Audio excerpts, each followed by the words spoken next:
पहाड़ों के बीच बसा एक सुनसान गांव, जहां सूरज ढलते ही हर घर का दरवाजा बंद हो जाता था। गांव के बाहर एक पुराना खंडहर मंदिर था और उस मंदिर में रहती थी एक रहस्यमयी 75 साल की बूढ़ी औरत।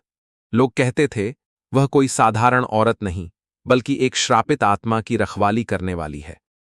उसके पास एक चमत्कारी घंटी थी, जिसे अगर कोई आधी रात को बजा दे तो उसकी सबसे बड़ी इच्छा पूरी हो सकती थी। लेकिन गांव वाले उस मंदिर के पास जाने से भी डरते थे। सालों से वह बूढ़ी औरत अकेली उसी मंदिर में रह रही थी। बस उसके साथ थे और एक काला कुत्ता।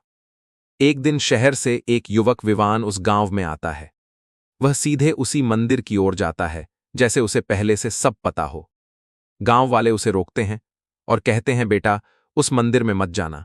वहां से आज तक कोई खुश होकर वापस नहीं आया। लेकिन विवान मुस्कुराता है और कहता है, मुझे वहां जाना ही होगा, क्योंकि 30 साल पहले जो अधूरी कहानी शुरू हुई थी, उसे खत्म करने मैं आया हूं। जब विवान मंदिर पहुंचता है तो बूढ़ी औरत उसे देखते ही कांप उठती है। उसकी आंखों में आंसू आ जाते हैं और वह धीमे से कहती है, तुम आखिर आ ही गए। दरअसल 30 साल पहले वही विवान उस औरत का प्रेमी था।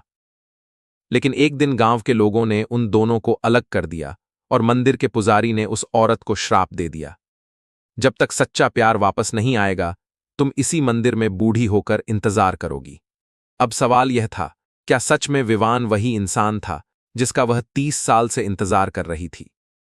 क्या आधी रात को बजने वाली वह घंटी उनके श्राप को खत्म कर पाएगी, या फिर यह मंदिर एक और अधूरी प्रेम कहानी का गवाह बन जाएगा? सच्चाई जानने के लिए कहानी